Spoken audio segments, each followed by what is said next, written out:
zodiac is, of course, one of the most fundamental aspects of astrology. It's one of the four basic building blocks of planets, signs, aspects, and houses. So all astrologers are, of course, very familiar with this 12 signs of the zodiac. But what is it really? What is it? What's the foundation for the zodiac? Okay, and so that's what I'm trying to explain in this video, what the zodiac really is, because it, as everybody knows, very essential to astrology. What makes it a little bit problematic is that there are at least two main systems of the zodiac. There is the tropical zodiac and there is the sidereal zodiac. And so what is the difference between the two?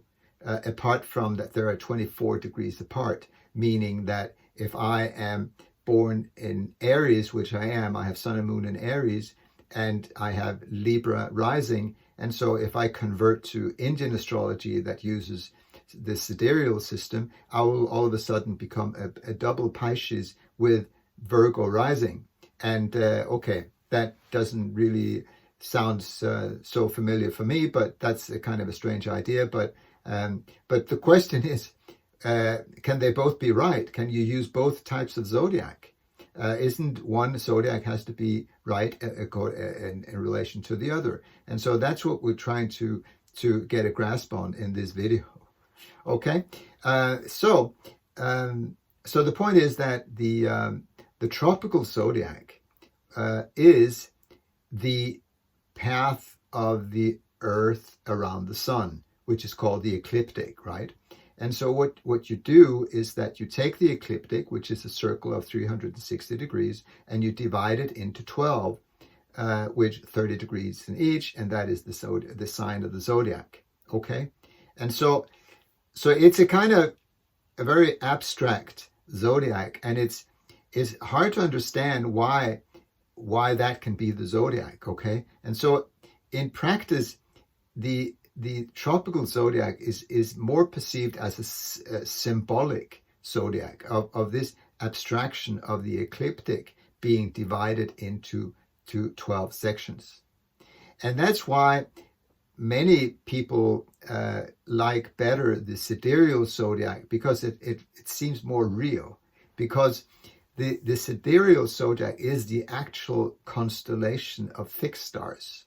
And so in ancient times, they have made these images of different stars and say, okay, this is the image of Aries and Taurus and Gemini and so on. And that also is being constructed into a physical belt of fixed stars, which is surrounding the solar system, and that are then divided into 12 sections with 30 degrees in each. And so that is the sidereal zodiac. And then they say, okay, this is physical and this is kind of real. So this is from an astronomical point of view, is the zodiac.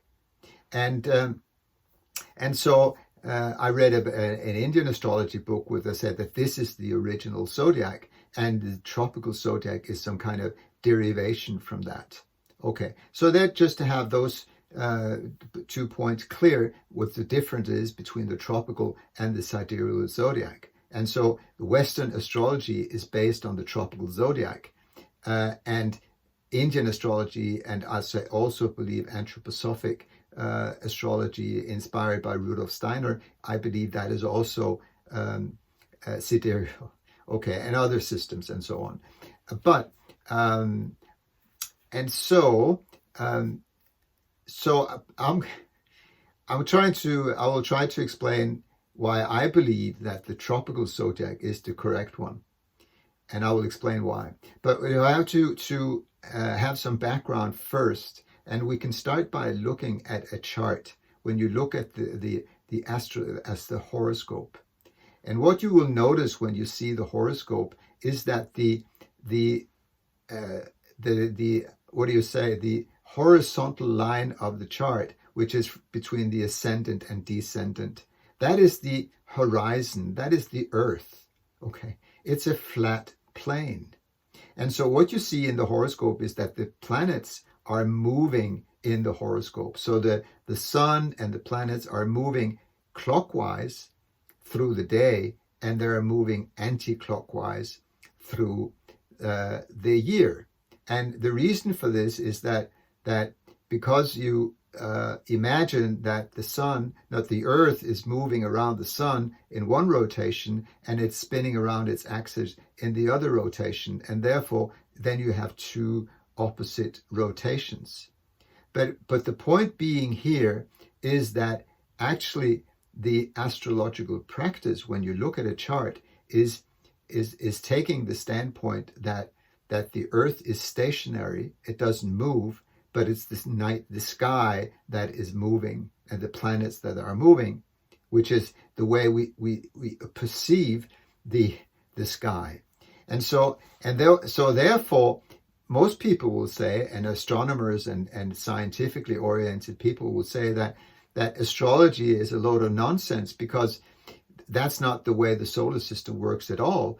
And so therefore it reduces astrology to some kind of symbolic, what should I say, some kind of symbolic practice, because we're just observing the sky the way it appears, the way it looks, okay? And you're saying in your theory that is not really true. It is actually an optical illusion, because it's actually the Earth that is spinning around its own axis and is moving around the sun in those two directions. And so that causes the image of the Earth, of the sky moving and the planets moving, okay? So it is not what you see, but the theoretical understanding that people have of the heliocentric model, that they converted into this kind of abstraction in theory. But the point here being is that the astrological practice is geocentric. That meaning that the Earth is actually flat and stationary. Okay. And so that has been the view and the perspective on astrology up until Copernicus and Galileo and Kepler and so on came on the scene and introduced the heliocentric model. So before that, the astrological theory and practice was geocentric, and it's still in practice geocentric. So astrologers are actually more into flat Earth than they are actually aware of, because the practice is so. And so if you take a look at an image like this of the night sky taken at a photo of 6 to 8 hours exposure, you will see that it's actually true. It is the planets that are moving in the sky. And so if it is so that the Earth is spinning around its axis with a surface speed of 1,500 kilometers per hour, and it's rotating around the sun in 10,700 kilometers per hour, which is the astronomical figures that we're being told, it would be impossible to take a picture like this. This is a no-brainer. It doesn't prove that the Earth is flat, but it proves that the Earth is stationary. And that was also a result of what's called Michelson and Morley experiments in 1884, I believe it was, and where they tried to prove that the Earth is moving, and they by sending a beam of light one direction north-south and the other direction east-west, and they could not prove that the Earth was moving. And their conclusion was Earth is stationary. Okay, and so the thing is that the Earth is a spinning ball is a kind of modern idea, which has first been actually really established in our consciousness and culture after the Second World War. Until then, it was an open discussion within science whether the Earth is moving or not. But anyway, so I'm not trying to come with a load of arguments for the Earth being flat, but I'm telling you this, that the astrological practice is a flat Earth. And also, but the theory is heliocentric. It's a little bit schizophrenic situation in my view. And from my point of view, I am geocentric in theory and in practice, because I know that the earth is flat. I know that the earth is stationary, and I can prove it. And I've done so in tons of other videos, and there is tons of other videos out there for anyone who wants to do their homework. They can do it, okay, if you're open-minded enough. But you have to allow yourself the possibility that it might be true, okay? And nobody, that's the scary part. You have to accept that it might be true that the earth is flat, just hypothetically, and then believe for a moment that that might be true, and then what? And then you can research it and find the arguments, and then you can make up your own opinion. That's the only way you can make up your own mind about it, that you have to allow that I might be right, okay? But anyway, so my point here is that from this point of view, you will get a complete different understanding of what the zodiac is, which is the main point here. Okay. And so the thing is, from a flat earth perspective, from true geocentrism, it's the sun that is moving. And the sun is moving in a circle throughout the day and night, 360 degrees. It makes one rotation within a circle.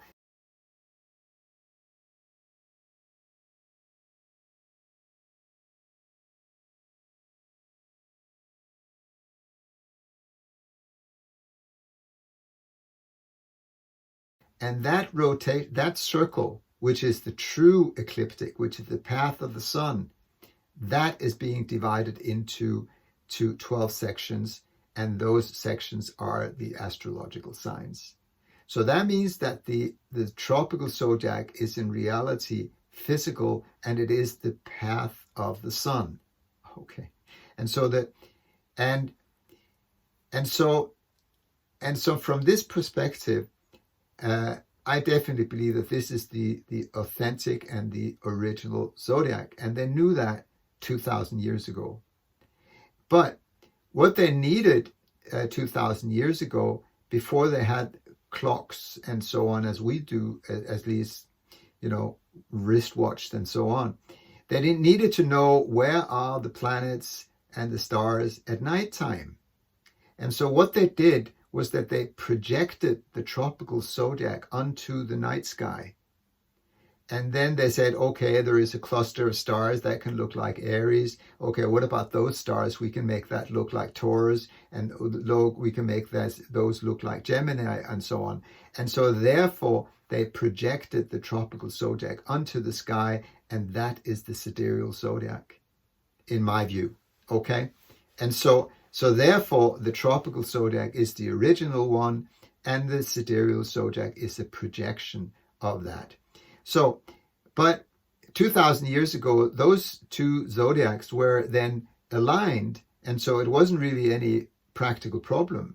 But what has happened in the last 2,000 years is that these zodiacs have moved apart, and today the difference is approximately 24 degrees. And so therefore, if the sidereal zodiac does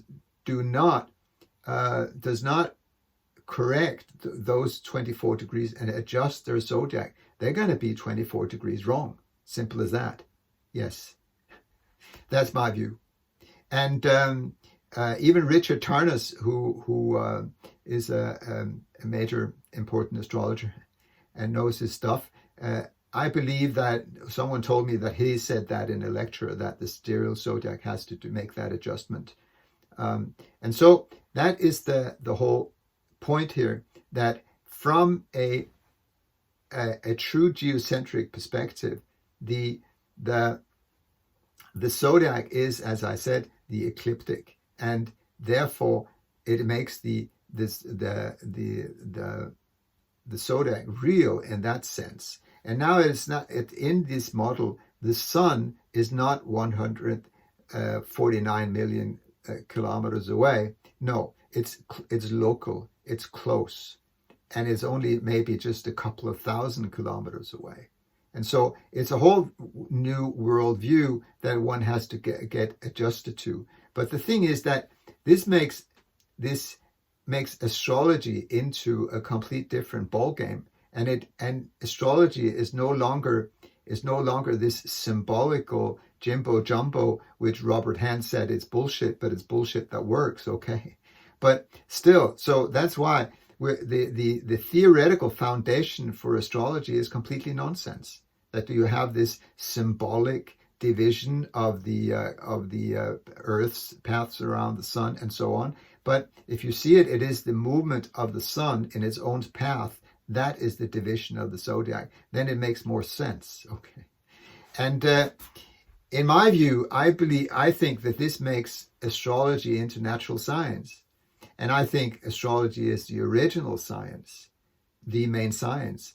And why I think so is because I think that astrology is the computer language in our virtual reality. Okay, shall I say that again?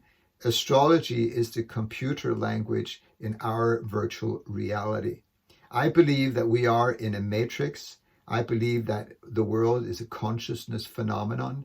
It's a dream world, but it's a dream that is so real that it looks so well made that we think it's real. Okay, it is not real. The world is not real. Okay, it does exist. I'm not saying that the world exists, but that there's also a dream at night. It also exists, right? But next morning it's gone. And the same thing with our life up until now, it's gone. Okay, so the world it's a constant movement. It's a flux, which like a piece of music that only exists as long as you listen to the music. The moment that the music stops, there is no world anymore. Like a computer, if you unplug the computer, there is no more internet, no more world. Okay. So likewise with this world, they understood this once upon a time, and you can see that in most mythologies and so on, and where it says in the Bible, in the beginning God created heaven and earth. Okay, so that means that God was before the beginning. And then he created heaven and earth. And so what they're trying to say here is that as they say in Taoism, they said Tao before anything there was the Tao, and the Tao divided itself into two and into three, and out of that into the 3,000 and the 1,000 things. All right.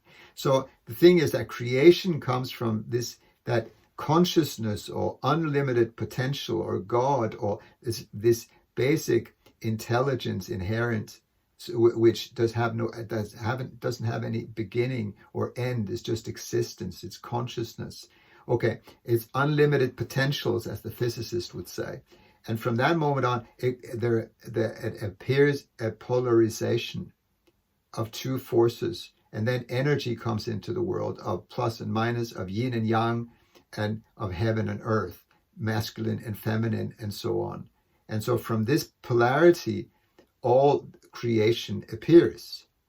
So that's one way at looking at it.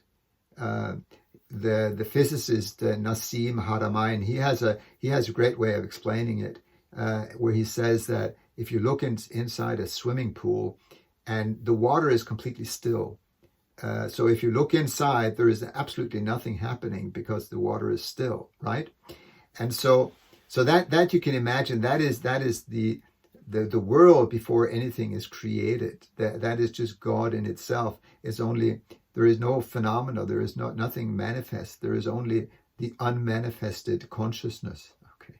And so when all of a sudden there is a spiral happening in the water, and then you say, there is something to experience. Now an object has appeared.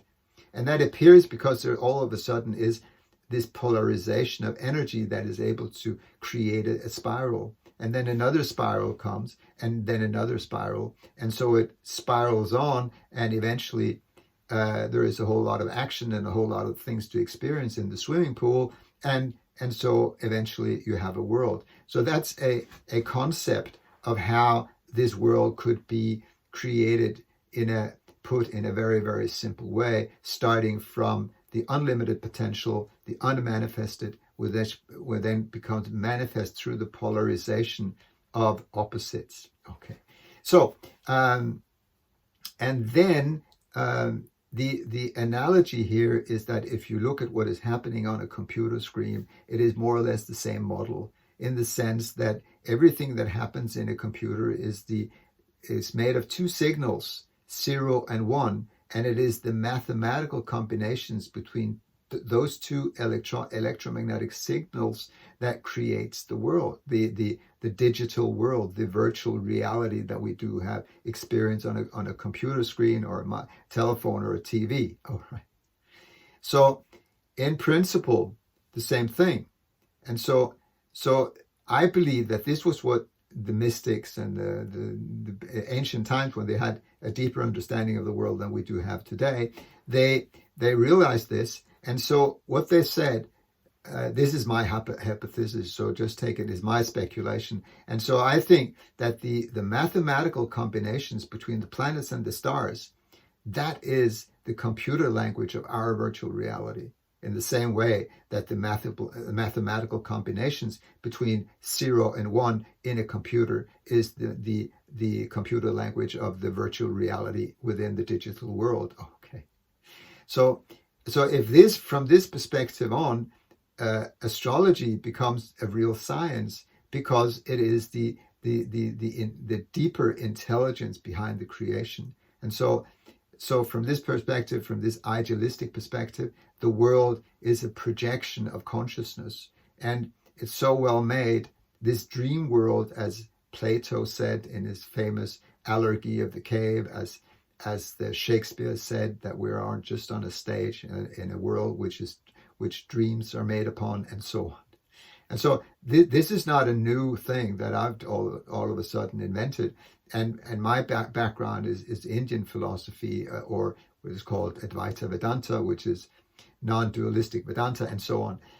So this is not new to look at the world this way, but this applies also to, in my view, the astrological ancient worldview. And so that's why astrology is so important and essential, because it really goes into the mechanics of how this world is created. And so therefore, in that sense, the planets are, that's the energy of the solar system, and the 12 astrological signs is how the energy expresses itself.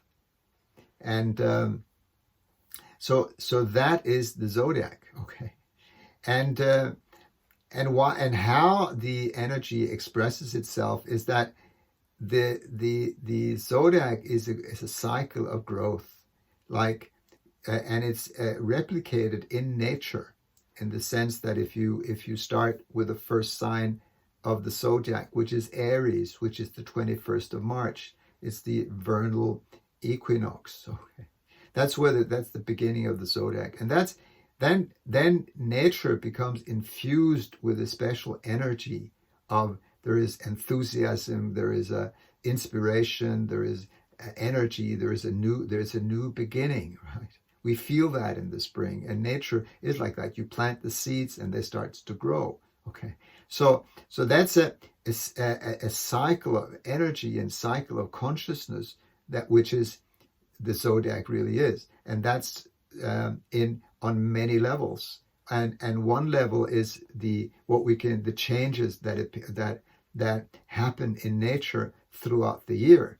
And so we go into the next sign, which is Taurus, and then it's a more stable period where you start to weed dig in the garden, and you try to nurture what was being planted, and also a bigger appreciation of nature and settling down, because it's a kind of a stable earth sign, right? And then you come into Gemini, which is fertilization, and you start to communicate and mingle, and you get romantic, and you fall in love, and have parties and have a lot of fun in Gemini, and the result being that somebody gets pregnant, and you get, all of a sudden you find yourself in a family, which is the next sign of Cancer. And so you nurture the children, and you create family, and you create a shell around yourself, the Cancer, for protection, right? A home with a bank account and a loan and all this. And so that's when you come into Cancer. And then next Leo is then the kind of the celebration of the life that you enjoy your children, and you play, and you go on holidays, and you have become a romantic and adventurous, and have a lot of fun. It's vacation time. That's Leo. And then you come to the Virgo, and then it's the sun. The summer is now getting to a close, and it's harvest time. You have to start thinking a little bit practical about what we're going to do in the fall, and so on, what we're going to eat during the hard season, the dark season. And so Virgo becomes very practical, and likes to work and take care of the health and so on. And so then you come into the next sign, which is Libra, which is then a kind of full moon stage where you come to a point of culmination of the light season. And so it changes into autumn. It's the beginning of autumn, and it's many ways, and it's still a kind of a joyous time, because you need to then you appreciate all the beauty, but it's also a time for more serious commitment and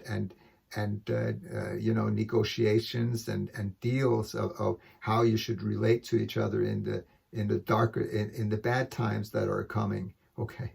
So it was good times when from spring and summer, and now comes autumn, and things are getting more heavy. Okay. And but then, people make serious commitments like marriage and so on. And so in Scorpio, then the real power struggle starts, but also deeper intimacy in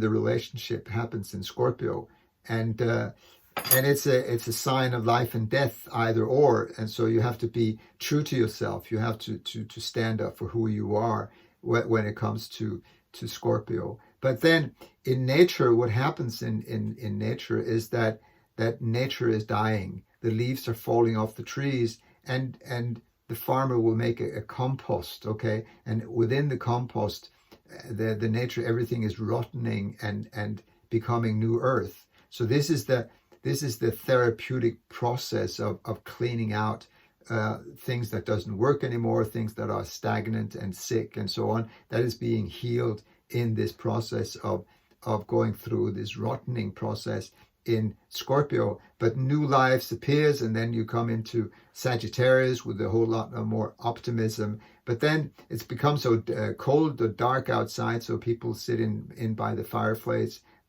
and read philosophy and so on, and starts dreaming and getting visions of seeing a bigger world and so on. And then when you come into Capricorn, it's really dark and hard living, and so you have to chop wood and stay warm, and so it's a work season, right? And people get very ambitious and hardworking and to survive, and so much. So in many ways, in nature, when you are in the wintertime, it's either hibernation for the beer, but it's a kind of a much challenging survival time. And then Aquarius, it seems to be a period of stability and clarity. New light is coming, and so it inspires people to think more holistic and inspirational and so on. But still, you have to be structured and systematic in organizing your life, which then happens in still a cold season.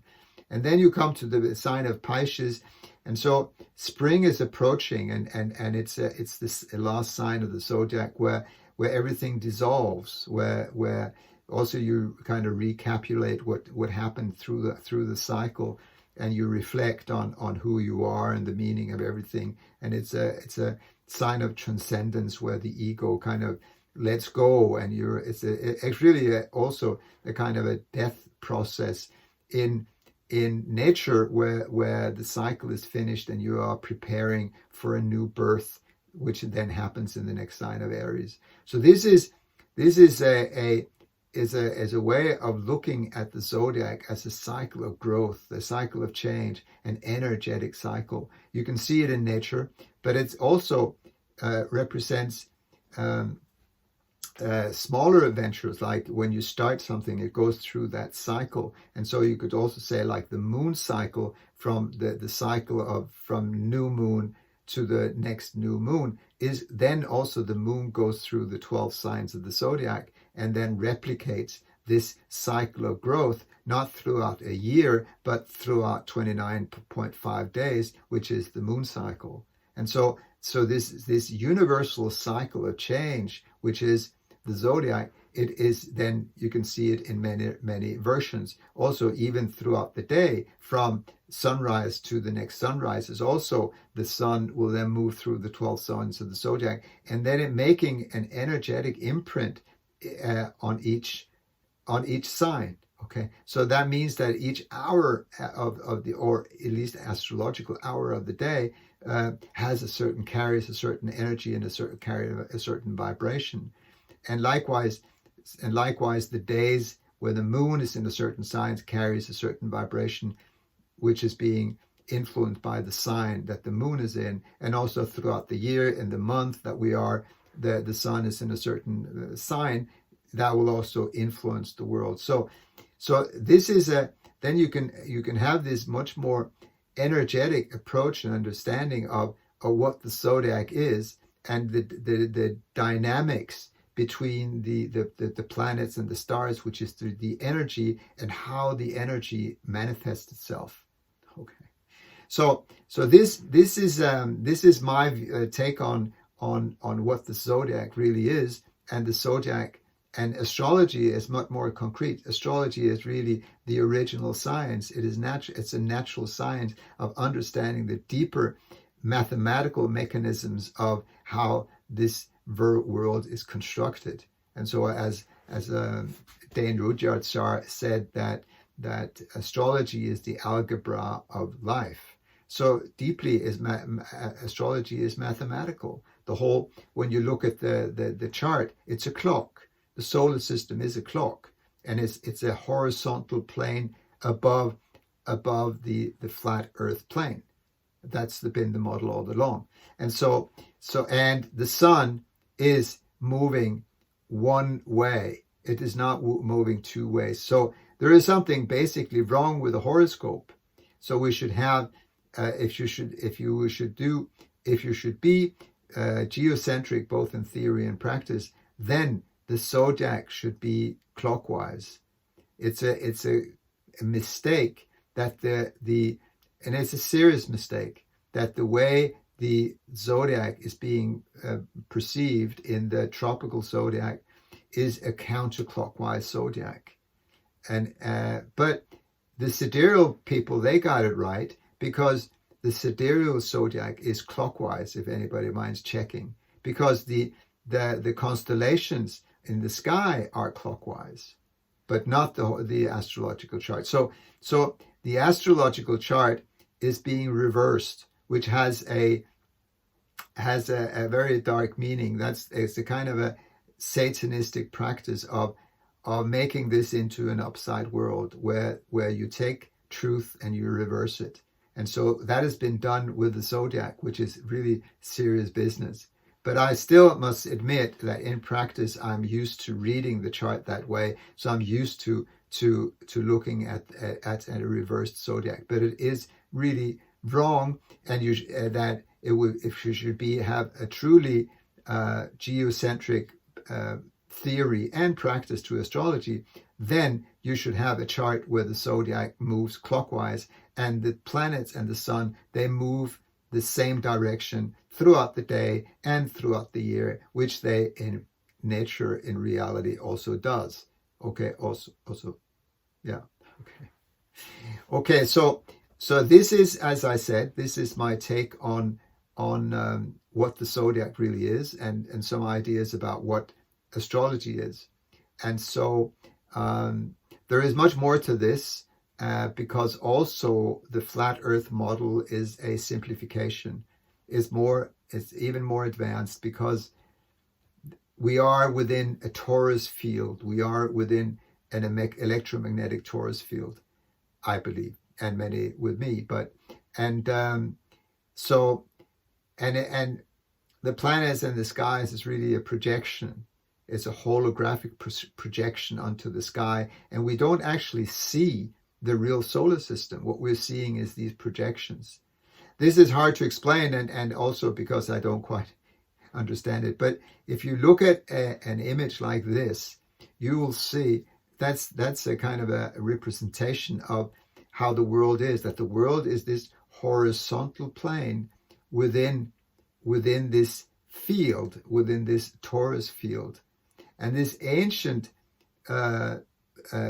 picture of this ancient astrologer looking through the firmament, looking behind the curtain, that's a really looks to me as a very accurate representation of how the world really is. So this is a big theme, and it opens up whole new dimensions and perceiving astrology in a complete new light, and it can totally vitalize astrology from having this more, in my view, a more realistic view on what astrology really is, and getting away from being this mumbo humbo symbolic thing that we're doing, but it's actually a natural science. So, but in practice, my practice is still, the way I interpret a chart and so on is not being influenced by this understanding. So I still kind of interpret a chart as the way most astrologers do.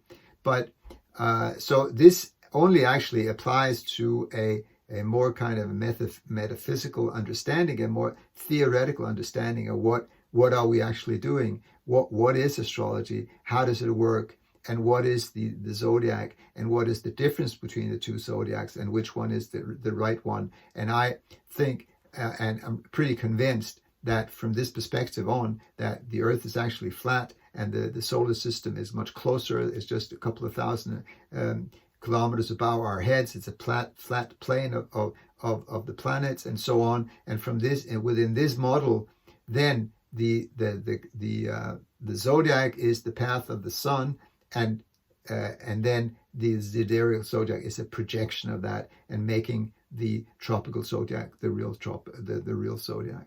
So yes, so that was just a little bit thinking aloud on these topics, and hopefully you might have a better understanding now of what the zodiac really is. So have a nice day.